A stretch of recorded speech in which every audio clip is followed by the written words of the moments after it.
मेरी तरफ से जानी टीवी देखने वाले सभी दोस्तों को अस्सलाम वालेकुम। दोस्तों, आज की इस वीडियो में मैं आप लोगों को सैर करवाने वाला हूं दुनिया के एक आज़ाद और दूसरे सबसे छोटे मुल्क मोनाको की। मोनाको जो कि 0.02 मरबा किलोमीटर रकबे पर फैला हुआ दुनिया का 195 नंबर पर आने वाला मुल्क है। दुनिया में सिंगापुर, वेटिकन सिटी और मोनाको 3 ऐसे ममालिक हैं जो सिटी स्टेट कहलाते हैं। यानी ये मुल्क इतने छोटे हैं कि ये खुद ही शहर, खुद ही दारुल हुकूमत और खुद ही मुल्क हैं। लेकिन मोनाको 2 मरबा किलोमीटर रकबे से कुछ बड़ा होने के बावजूद एक अलग शहर भी रखता है जिसे मोंटी कार्लो कहा जाता है। यह शहर 0.61 मरबा किलोमीटर रकबे पर फैला हुआ है और अपने अंदर तकरीबन 15,200 अफराद को समोए हुए है। वैसे तो ये मोनाको शहर के साथ ही अटैच है, मगर इसे एक अलग शहर का भी दर्जा दिया गया है और इसे मोनाको का सबसे बड़ा शहर माना जाता है। इस शहर को 1850 ईस्वी में 2 फ्रांसीसी कबीलों ने आबाद किया था। मोनाको की कुल आबादी 38,400 अफराद है। अपनी आबादी के हवाले से ये दुनिया के आज़ाद ममालिक में 189वें नंबर पर शुमार किया जाता है, जबकि आज़ाद और मकबूजा ममालिक की फहरिस्त में इसका नंबर 270वां है। मोनाको मगरबी यूरोप में बुहेरा रूम के किनारे पर इंसानों की जानब से आबाद किया गया एक बेहद खूबसूरत सा मुल्क है, जिसको बाकी तीनों अतराफ से फ्रांस ने अपने घेरे में ले रखा है। मोनाको को चाइना की खुसूसी रियासत मकाओ के बाद दुनिया का दूसरा सबसे ज्यादा गुंजान आबादी वाला मुल्क माना जाता है, जहां फी मरबा किलोमीटर में 18,500 के करीब अफराद रहाइश रखे हुए हैं। दोस्तों, मोनाको को अंग्रेजी में मोनाको जबकि उर्दू में मोनाको के नाम से भी पुकारा जाता है। वैसे तो मोनाको के बारे में कहा जाता है कि मोनाको का नाम 500 कबल मसीह में लगोरिया में बसने वाले मोनविकस लोगों के कबीले के नाम से लिया गया था, मगर तारीख में मोनाको का यह मुल्क उस वक्त मंजरे आम पर आया जब रिपब्लिक ऑफ जिनीवा के मतहत इस खित्ते में हाउस ऑफ कर्मल्डी की बुनियाद रखी गई थी। रियासत जिनीवा की बुनियाद 1005 ईस्वी में रखी गई थी और इसका खात्मा 1797 ईस्वी में हुआ। मोनाको के अलावा दुनिया के दीगर कई ममालिक इस रियासत का हिस्सा थे। मोनाको ने 1297 से जिनेवा की हाकमियत के मतहत जिंदगी गुजारी। रियासत जिनेवा का खात्मा 1797 ईस्वी में हुआ, मगर मोनाको पर 1793 ईस्वी में ही फ्रांस ने कब्जा कर लिया था। ये वो वक्त था जब नेपोलियन ने मोनाको के अलावा यूरोप के ज्यादातर ममालिक को अपने कब्जे में ले रखा था। 17 मई 1814 ईस्वी में मोनाको की फ्रांसीसी रियासत से अलहदगी हुई और किंगडम ऑफ सरदेनिया के साथ इल्हाक कायम किया गया। किंगडम ऑफ सरदेनिया मगरबी एशिया में इटली और फ्रांस के कुछ हिस्सों के अलावा मोनाको पर कायम की गई एक रियासत थी। इसी इसना में खाना जंगी का आगाज हुआ। खाना जंगी के बाद से मोनाको को सरदेनिया रियासत का हिस्सा माना जाता रहा, मगर फ्रांस का इस खित्ते पर भी कब्जा था। 1861 ईस्वी में सरदेनिया ने अपना नाम रिपब्लिक ऑफ इटली में तब्दील कर लिया। 1861 ईस्वी में फ्रांस और मोनाको के दरमियान एक मुआहदा हुआ, जिसमें मोनाको को सरदेनिया यानी इटली के जेरे हमायत रहने का हुक्म दिया गया। मोनाको को आज़ादी तो मिल गई, मगर ये आज भी कई तरह से इटली और फ्रांस से जुड़ा हुआ है। पहली जंग अजीम के बाद मजीद एक मुआहदा फ्रांस और मोनाको के दरमियान किया गया, जिसमें मोनाको की सालमियत को बरकरार रखने पर इत्फाक किया गया था। दूसरी जंग अजीम में जब फ्रांस ने दोबारा मोनाको को अपने कब्जे में लिया था, तो इटली ने मोनाको की तरफदारी करते हुए फ्रांसीसी हुकूमत को मोनाको से दूर किया था। फ्रांस की हमेशा से यही कोशिश रही है कि मोनाको को अपने कब्जे में रख सके, क्योंकि मोनाको शहर कुदरती बंदरगाह है जो यूरोप में तिजारत की रीढ़ की हड्डी की हैसियत रखती है। अमूमी तौर पर देखा जाए तो हाउस ऑफ कर्मल्डी के क़याम के बाद से आज तक किसी भी मुल्क ने मुकम्मल तरह से मोनाको पर कब्जा नहीं किया है। हालांकि फ्रांसीसी दौरे हुकूमत में ज्यादातर इख्तियारात फ्रांसीसी हुकूमत के पास चले गए थे, मगर फ्रांस ने मोनाको पर कब्जे को कब्जा नहीं बल्कि हमायती इलाका करार दिया था। मोनाको एक छोटा सा मुल्क है, मगर इस मुल्क की खाम मुल्की पैदावार 6.5 बिलियन डॉलर है। अक़वाम मुत्तहिदा की 2016 की रिपोर्ट के मुताबिक फीकस मजमूई आमदनी के हवाले से मोनाको दुनिया का पहला मुल्क था जहां फीकस मजमूई आमदनी 1,68,004 US डॉलर थी। मोनाको की इस कदर तरक्की के पीछे उन गैर मुल्की कंपनियों का हाथ है जिन्होंने अपने दफातर मोनाको में कायम कर रखे हैं। लेकिन इनसे भी ज्यादा जरूरी गैम्बलिंग यानी जुआ है, जो मोनाको को जमीन से उठाकर आसमान तक ले गया है। मोनाको में जुए के अड्डे 1846 ईस्वी में कायम किए गए थे। आज भी गैम्बलिंग के हवाले से मोनाको का दुनिया में अपना एक अलग नाम है।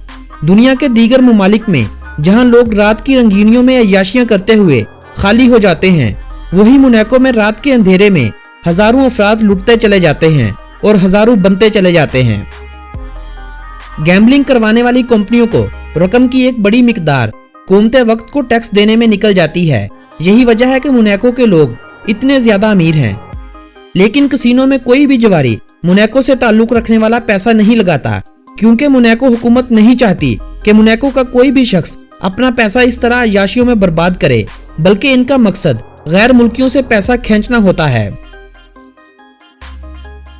गैर मुल्की कंपनियों, गैम्बलिंग इंडस्ट्री और तजारत के अलावा सियाहत इस मुल्क की आमदनी में इजाफे की एक बड़ी वजह है। 2016 में इस मुल्क का सफर करने वाले गैर मुल्कियों की तादाद 3,36,000 अफराद थी। सियाहत के हवाले से साल 2013 इस मुल्क के लिए सबसे लकी साबित हुआ था, जब 5,87,000 अफराद ने मोनाको का सफर किया था। मोनाको यूरोपीय यूनियन का रुकन मुल्क नहीं है, मगर फ्रांस के जरिए यूरोपीय यूनियन से ये कई तरह से जुड़ा हुआ है। यूरो मोनाको की करेंसी को कहा जाता है। इनका एक यूरो पाकिस्तानी 137.36 रुपयों जबकि 79.83 इंडियन रुपयों के बराबर है। मोनाको पाकिस्तान से 5,570 किलोमीटर की दूरी पर वाक़या है और पाकिस्तान से वक्त के लिहाज से ये मुल्क 3 घंटे पीछे है। +377 इस मुल्क का कॉलिंग कोड और .mc इस मुल्क का कंट्री डोमेन नेम है। फ्रांसीसी जुबान को मोनाको की सरकारी जुबान होने का दर्जा हासिल है, जबकि मोनाकवी लोगों के लिए मोनाकवी जुबान को सरकारी जुबान का दर्जा हासिल है। इन दो जुबानों के अलावा इटालियन और अंग्रेजी जुबान का ज्यादा इस्तेमाल किया जाता है। मुल्क की आबादी का 28.4% फ्रांसीसी लोग, 21.4% मोनाकवी लोग, 18.7% इटालियन लोग, 7.5% बरतानवी, 2.8% बेल्जियन लोग, 2.5% जर्मन, 2.5% स्विस, 1.2% अमरीकी और 14.8% दीगर मुल्कों से आए हुए लोग हैं जो मोनाको में आकर बस चुके हैं। मसीहत इस मुल्क का सबसे बड़ा मजहब है, जिसे मुल्क की आबादी के 83.2% लोग मानते हैं। 2.9% यहाँ यहूदी, 0.8% के करीब मुस्लिम, 0.5% दीगर मजहब के मानने वाले, जबकि 12.9% लोग ऐसे हैं जिनका कोई भी दीन मजहब नहीं है। 1,000 के करीब इस मुल्क में यहूदी आबाद हैं, जबकि 300 के करीब इस मुल्क में मुस्लिम लोग आबाद हैं। ये मुस्लिम अरब और तुर्क नस्ल से ताल्लुक रखते हैं, जो तिजारत की गर्ज से इस मुल्क में आए थे और फिर यहीं के होकर रह गए। फ्रांस और मोनाको की हदूद पर वाक़े मोंटी कार्लो शहर, जो फ्रांस और मोनाको दोनों ममालिक की हदूद में आता है, यहाँ पर मुसलमानों की एक मस्जिद भी कायम की गई है। फुटबॉल इस मुल्क में सबसे ज्यादा पसंद किया जाने वाला खेल है, जबकि कार रेस को भी इस मुल्क में खेल का दर्जा हासिल है। मोंटी कार्लो में मुनक्कद होने वाली ये कार रेस इस मुल्क की तकरीबन सारी आबादी देखना पसंद करती है। दीगर ज्यादा पसंद की जाने वाली खेलों में रग्बी, साइकिल रेस और स्विमिंग सबसे ज्यादा अहम है। मोनाको का परचम बिल्कुल इंडोनेशिया के परचम जैसा है, सिर्फ लंबाई और चौड़ाई में ये इंडोनेशिया के परचम से मुख्तलिफ है। मोनाको में तालीम की शरह 99%, जबकि इंसान की औसतन उम्र 85 साल है। मोनाको में 1.7 किलोमीटर लंबाई पर रेल की पटड़ी बिछाई गई है। रेल का यह निजाम एक फ्रांसीसी कंपनी SNCF संभालती है। बस के 5 रूट बनाए गए हैं, जिन्हें auto bus of Monaco control करती है। मुल्क में कोई भी एयरपोर्ट नहीं है। गैर मुल्की इस मुल्क में दाखिल होने के लिए करीबी फ्रांस के एयरपोर्ट्स का इस्तेमाल करते हैं, जबकि एयरपोर्ट से मोनाको पहुंचने के लिए कई लोग हेलीकॉप्टर का भी इस्तेमाल करते हैं, क्योंकि मोनाको में बाकायदा तौर पर हेलीपोर्ट मौजूद है। मोनाको में टैक्स की शरह बहुत ही कम है। यही वजह है कि कई गैर मुल्की बैंक अपनी शाखें मोनाको में खोल रहे हैं। कहा जाता है कि साल 2025 तक मोनाको बैंकिंग के हवाले से टॉप के 10 ममालिक में शुमार होगा। एक बहुत ही छोटा सा मुल्क होने की वजह से इस मुल्क की अपनी कोई भी आर्मी नहीं है, बल्कि ये अस्करी हवाले से फ्रांस का मुहताज है। मोनाको की 30% से ज्यादा आबादी करोड़पति है। मोनाको में रहना जितना आसान है, इसकी शहरियत हासिल करना इतना ही मुश्किल काम है। पिछले 4 सालों में इस मुल्क की आबादी में सिर्फ 1000 अफराद का इजाफा हुआ है। दोस्तों, मोनाको एक यूनानी जुबान का लफ्ज है जिसका मतलब अकेले मकान के हैं। यह थी मोनाको के बारे में दिलचस्प मालूमात पर मबनी एक खूबसूरत सी वीडियो। अगर ये वीडियो आप लोगों की मालूमात में इजाफे का सबब बनी हो तो इस वीडियो को अपने अजीजों हबाब के साथ व्हाट्सएप और फेसबुक वाल पर शेयर करते हुए अपनी पसंदीदगी का इजहार करें। मेरी हौसला अफजाई के लिए लाइक और कमेंट करना हरगिज न भूलें, जबकि मजीद सैरो सियाहत और दिलचस्प मालूमात पर मबनी वीडियोस देखने के लिए हमारे दूसरे चैनल दिलचस्प मालूमात को सब्सक्राइब करना हरगिज न भूलें। दिलचस्प मालूमात यूट्यूब चैनल की लिंक आप इस वीडियो के डिस्क्रिप्शन बॉक्स में भी देख सकते हैं। अगर आपको ये चैनल नहीं मिल रहा तो कमेंट कर दें, मैं आपको इस नए चैनल की लिंक भेज दूंगा। मिलेंगे एक नई वीडियो के साथ, तब तक के लिए अपने इस दोस्त को दे इजाजत। अल्लाह निगहबान।